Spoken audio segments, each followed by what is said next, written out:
ಯತ್ನಾಳ್ ಬಿಜೆಪಿಯಿಂದ ಉಚ್ಚಾಟನೆ ಆದರು. ಕಾರಣ ನಿಮಗೆಲ್ಲರಿಗೂ ಕೂಡ ಬಹಳ ಸ್ಪಷ್ಟವಾಗಿ ಗೊತ್ತು, ಬಿಜೆಪಿಯ ಶಿಸ್ತನ್ನ ಉಲ್ಲಂಘಿಸಿದ್ರು ಅಂತ. ಯತ್ನಾಳ್ ಉಚ್ಚಾಟನೆ ಯತ್ನಾಳ್ಗೆ ಮಾತ್ರ ಸಂದೇಶ ಆಗಿರಲಿಲ್ಲ, ಬಿಜೆಪಿಯ ಬೇರೆ ಬೇರೆ ನಾಯಕರಿಗೂ ಕೂಡ ಸಂದೇಶ ಆಗಿತ್ತು. ಆದರೆ ಯತ್ನಾಳ್ ಉಚ್ಚಾಟನೆ ಆದ ನಂತರವೂ ಬದಲಾವಣೆಯ ಗಾಳಿಯ ಸುದ್ದಿ ಮಾತು ಕೇಳ್ತಾನೆ ಇದೆ. ರಾಜ್ಯ ಬಿಜೆಪಿಯಲ್ಲಿ ಅಧ್ಯಕ್ಷರು ಬದಲಾಗ್ತಾರಾ ಅನ್ನೋ ಪ್ರಶ್ನೆ ನಾವು ಮತ್ತೆ ಕೇಳಬೇಕಾದ ಪರಿಸ್ಥಿತಿ ಇದೆ.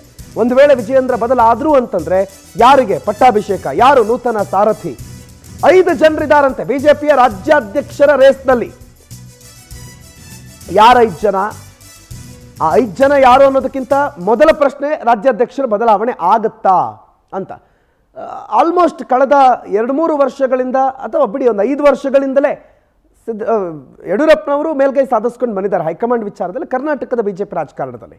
ಮೊನ್ನೆನೂ ಅದೇ ಆಯಿತು, ಮೊನ್ನೆನೂ ಯತ್ನಾಳ್ ಉಚ್ಚಾಟನೆ ಆಯಿತು. ಆದರೆ ಆ ನಡುವೆ ಈಗ 5 ಜನರ ಹೆಸರು ಕೇಳಿ ಬರ್ತಾ ಇದೆ. ಕೇಂದ್ರ ಸಚಿವ ವಿ ಸೋಮಣ್ಣ, ಬಸವರಾಜ ಬೊಮ್ಮಾಯಿ, ಅರವಿಂದ್ ಬೆಲ್ಲದ್, ಸುನೀಲ್ ಕುಮಾರ್, ಮುರುಗೇಶ್ ನಿರಾಣಿ, ಈ 5 ಹೆಸರು ರಾಜ್ಯ ಬಿಜೆಪಿ ಅಧ್ಯಕ್ಷ ಸ್ಥಾನಕ್ಕೆ ಕೇಳಿ ಬರ್ತಾ ಇದೆ.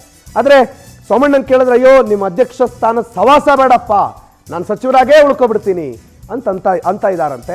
ಸೋಮಣ್ಣ ಬೇಡ ಅಂತಂದ್ರು ಹೈಕಮಾಂಡ್ ಅವ್ರ ಬಗ್ಗೆ ಒಂದು ಯೋಚನೆ ಇಟ್ಕೊಂಡಿದ್ಯಂತೆ, ಇರ್ಲಿ ಸೋಮಣ್ಣ ನೋಡೋಣ ಅಂತ. ಇನ್ನೊಬ್ರು ಲಿಂಗಾಯತ ಲೀಡರು ಅಂತಂದ್ರೆ ಮಾಜಿ ಸಿಎಂ ಬಸವರಾಜ ಬೊಮ್ಮಾಯಿ, ಅವರು ಕೂಡ ರೇಸ್ನಲ್ಲಿದ್ದಾರೆ. ಎಲ್ಲರನ್ನ ಒಗ್ಗೂಡಿಸ್ಕೊಂಡು ಹೋಗೋ ಚಾಣಾಕ್ಷತೆ ಅವ್ರಿಗಿದೆ. ವೀರಶೈವ ಲಿಂಗಾಯತ ನಾಯಕ ಮತ್ತೊಬ್ರು ಅರವಿಂದ್ ಬೆಲ್ಲದ್, ಅವರು ಕೂಡ ಪ್ರಮುಖ ಹೆಸರಿದೆ. ಹಿರಿಯರ ಶಿಫಾರಸ್ ಪಟ್ಟಿನಲ್ಲಿ ಅರವಿಂದ್ ಬೆಲ್ಲದ್ ಹೆಸರು ಬಹಳ ಸ್ಪಷ್ಟವಾಗಿದೆ. ಮುರುಗೇಶ್ ನಿರಾಣಿ ಬಗ್ಗೆ ಕೂಡ ಭಾರಿ ಲೆಕ್ಕಾಚಾರ ಆಗ್ತಿದೆಯಂತೆ, ಭಾರಿ ಚರ್ಚೆ ಆಗ್ತಿದೆಯಂತೆ. ಮತ್ತು ಚಾಣಾಕ್ಷ ಮಾತುಗಾರ ಮಾಜಿ ಸಚಿವ ಸುನೀಲ್ ಕುಮಾರ್ ಅವ್ರ ಹೆಸರು ಕೂಡ ಕೇಳಿಬರ್ತಾ ಇದೆ. ಸುನೀಲ್ ಕುಮಾರ್ ಇತ್ತೀಚೆಗೆ ಸದನದಲ್ಲಿ ಮೊನ್ನೆ ನಡೆದಂಥ ಸದನದಲ್ಲೂ ಕೂಡ ರಾಜ್ಯ ಕಾಂಗ್ರೆಸ್ಸನ್ನು ಇಕ್ಕಟ್ಟಿಗೆ ಸಿಲುಕಿಸೋದಕ್ಕೆ ಏನೇನು ಬೇಕು ಅದನ್ನೆಲ್ಲ ಮಾಡಿದ್ರು. ಈ ಹನಿ ಟ್ರ್ಯಾಪು ಮಗದೊಂದು ಇವೆಲ್ಲವನ್ನು ಪ್ರಸ್ತಾಪ ಮಾಡಿದ್ರು. 5 ಹೆಸರೇನಿದೆ ಅದು ಸಮರ್ಥರು ಅಂತ ಬಿಜೆಪಿ ಹೈಕಮಾಂಡ್ ಆರಿಸಿ ಲೆಕ್ಕ ಮಾಡಿ ಇಟ್ಟಿರುವಂಥ ಪಟ್ಟಿ. ದೀಪಾ ಈ ಬಗ್ಗೆ ಮಾಹಿತಿ ಕೊಡ್ತಾರೆ, ನೇರ ಸಂಪರ್ಕದಲ್ಲಿ ಜಾಯ್ನ್ ಆಗಿದ್ದಾರೆ. ದೀಪಾ, ಏನು ಬಿಜೆಪಿಯಿಂದ ದಿನಕ್ಕೊಂದು ಸುದ್ದಿ ದಿನಕ್ಕೊಂದು ರೀತಿ ಅಂತ, ಎಲ್ಲ ಒಂದು ಕಡೆ ಉಚ್ಚಾಟನೆ ಆದ ತಕ್ಷಣ ಮುಗೀತು ಇವೆಲ್ಲ, ಬಿಜೆಪಿಯಲ್ಲಿ ಸದ್ಯಕ್ಕೆಲ್ಲ ಸರಿ ಹೋಯ್ತು ಅಂತ ಅನ್ಕೊಂಡಿದ್ವಿ. ಆದ್ರೆ ಈಗ 5 ಹೆಸರುಗಳು ಕೇಳಿ ಬರ್ತಿದೆ, ರಾಜ್ಯಾಧ್ಯಕ್ಷರ ಬದಲಾವಣೆ ಅನ್ನೋ ಸುದ್ದಿ ಬರ್ತಿದೆ. ಏನ್ ಕಥೆ ಇದು ದೀಪಾ? ಯಾರಿಗೂ ಕೂಡ ನೋವಾಗದ ರೀತಿಯಲ್ಲಿ ನಡ್ಕೊಳ್ತಿದೆ ಅನ್ನುವಂತಹದ್ದು ಇದರಿಂದ ಸ್ಪಷ್ಟ ಆಗ್ತಿದೆ. ಒಂದು ಕಡೆ ಯತ್ನಾಳ್ ಅವರನ್ನ ಉಚ್ಚಾಟನೆ ಮಾಡಿ ಯಾರು ಕೂಡ ಪಕ್ಷ ವಿರೋಧ ರೀತಿಯಲ್ಲಿ ಮಾತನಾಡಬಾರ್ದು ಅಥವಾ ಪಕ್ಷದಲ್ಲಿ ಇರುವವರ ವಿರುದ್ಧ ಮಾತನಾಡಬಾರ್ದು ಅನ್ನುವಂತಹದ್ದು ಒಂದು ಕಡೆ ಸಂದೇಶವನ್ನ ಕೊಟ್ರೆ, ಮತ್ತೊಂದು ಕಡೆ ಕೇವಲ BSY ಕುಟುಂಬಕ್ಕೆ ಮಾತ್ರ ಸೀಮಿತ ಆಗಿಲ್ಲ ಹೈಕಮಾಂಡ್ ಅನ್ನುವಂತಹದ್ದನ್ನ ತೋರಿಸ್ತಿದೆ ಅಂತ ಅನಿಸ್ತಿದೆ. ಯಾಕಂದ್ರೆ ಯತ್ನಾಳ್ ಉಚ್ಚಾಟನೆ ಬಳಿಕ ಇದೀಗ ಅಧ್ಯಕ್ಷ ಸ್ಥಾನ ಬದಲಾಗತ್ತೆ ಬಿಜೆಪಿದು ಅನ್ನುವಂತಹ ಸುದ್ದಿ ಕೂಡ ಒಂದ್ ರೀತಿಯಾಗಿ ಎರಡನ್ನೂ ಬ್ಯಾಲೆನ್ಸ್ ಮಾಡುವ ರೀತಿಯಲ್ಲಿದೆ. ಅಧ್ಯಕ್ಷ ಸ್ಥಾನ ಬದಲಾದರೆ ಯಾರಿಗೆ ಪಟ್ಟ ಕೊಡಬೇಕು ಅನ್ನುವಂತಹದ್ದು ಕೂಡ ಸದ್ಯಕ್ಕಿರುವಂತಹ ಪ್ರಶ್ನೆ.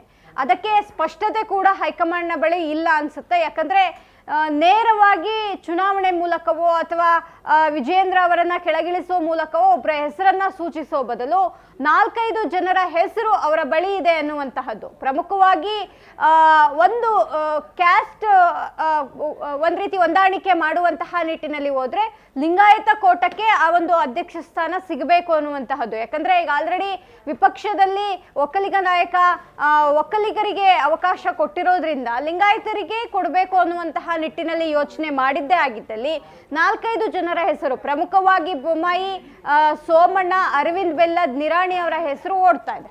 ಆದ್ರೆ ಅದನ್ನ ಹೊರತುಪಡಿಸಿ ನಾಯಕತ್ವ ವಿಚಾರವನ್ನ ನೋಡಿ ಕೊಡೋದಾದ್ರೆ ಸುನೀಲ್ ಕುಮಾರ್ ಅವರ ಹೆಸರು ಕೂಡ ಚಾಲ್ತಿಯಲ್ಲಿರುವಂತಹದ್ದು. ಸುನೀಲ್ ಕುಮಾರ್ ಅವರಿಗೆ ಎಲ್ಲವೂ ಸರಿಯಾಗಿದ್ರೆ ಇಷ್ಟೊತ್ತಿಗೆ ಒಂದು ಉನ್ನತ ಸ್ಥಾನ ಸಿಗಬೇಕಿತ್ತು. ಆದ್ರೆ ಪರಶುರಾಮ ಸ್ಟ್ಯಾಚ್ಯೂ ವಿಚಾರದಲ್ಲಿ ಅವರಿಗೆ ಒಂದಿಷ್ಟು ಹಿನ್ನಡೆ ಆಯ್ತು ಅನ್ನುವಂತಹದ್ದು ಬಿಜೆಪಿ ಪಡಸಾಲೆಯಲ್ಲಿ ಕೇಳಿ ಬರ್ತಾ ಇರುವಂತಹ ಮಾತು. ಸದ್ಯಕ್ಕೆ ಈ 4-5 ಜನರ ಹೆಸರೇನಿದೆ ಅದರಲ್ಲಿ ಯಾರನ್ನ ಮಾಡಬೇಕು ಅನ್ನುವಂಥದ್ದು. ಆದ್ರೆ ಸೋಮಣ್ಣ ಈಗ ಆಲ್ರೆಡಿ ನನಗೆ ಬೇಡ, ನಾನು ಸಚಿವ ಸ್ಥಾನದಲ್ಲಿ ಅಂದ್ರೆ ಕೇಂದ್ರದಲ್ಲಿ ಏನು ರಾಜ್ಯ ಖಾತೆಯಲ್ಲಿ ಅವರು ಸಚಿವರಾಗಿದ್ದಾರೆ ಅಲ್ಲಿ ಕಂಟಿನ್ಯೂ ಮಾಡ್ತೇನೆ ಅನ್ನುವಂತಹದನ್ನ ಒಂದು ಒಲವನ್ನ ತೋರಿಸಿದ್ದಾರೆ ಅನ್ನುವಂತಹದ್ದು. ಅದನ್ನ ಹೊರತುಪಡಿಸಿದಂತೆ ಬೊಮ್ಮಾಯಿ ಅವರಿಗೆ ಸಿಗಬಹುದು ಅನ್ನುವಂತಹದ್ದಿದೆ. ಯಾಕಂದ್ರೆ ಹಿಂದೆ ಸಿಎಂ ಆಗಿ ಒಂದಿಷ್ಟು ಕೆಲಸವನ್ನ ನಿಭಾಯಿಸಿದ್ದಾರೆ, ಎಲ್ರೂ ಒಂದು ಕಡೆ ಸೇರಿಸುವಂತಹದ್ದು, ಒಂದೆಡೆ ಕರ್ಕೊಂಡು ಹೋಗುವಂತಹ ಒಂದು ಚಾಕಚಕ್ಯತೆ ಅವರಿಗೆ ಇರುತ್ತೆ ಅನ್ನುವಂತಹ ನಿಟ್ಟಿನಲ್ಲಿ ಅವರ ಹೆಸರು ಕೂಡ ಮುಂಚೂಣಿಯಲ್ಲಿದೆ. ಇನ್ನ ನಿರಾಣಿ ಅವರ ಹೆಸರು ಹಾಗೂ ಬೆಲ್ಲದ್ ಇಬ್ರು ಕೂಡ ಆಕಾಂಕ್ಷಿಗಳ ಜೊತೆಗೆ ಉತ್ತರ ಕರ್ನಾಟಕ ಭಾಗಕ್ಕೆ ಕೊಡೋದಾದ್ರೆ ಅವರಿಗೆ ಕೊಡಬಹುದು ಅನ್ನುವಂತಹ ನಿಟ್ಟಿನಲ್ಲಿ ಒಂದಿಷ್ಟು ಚರ್ಚೆ ಅಂತೂ ಇದೆ.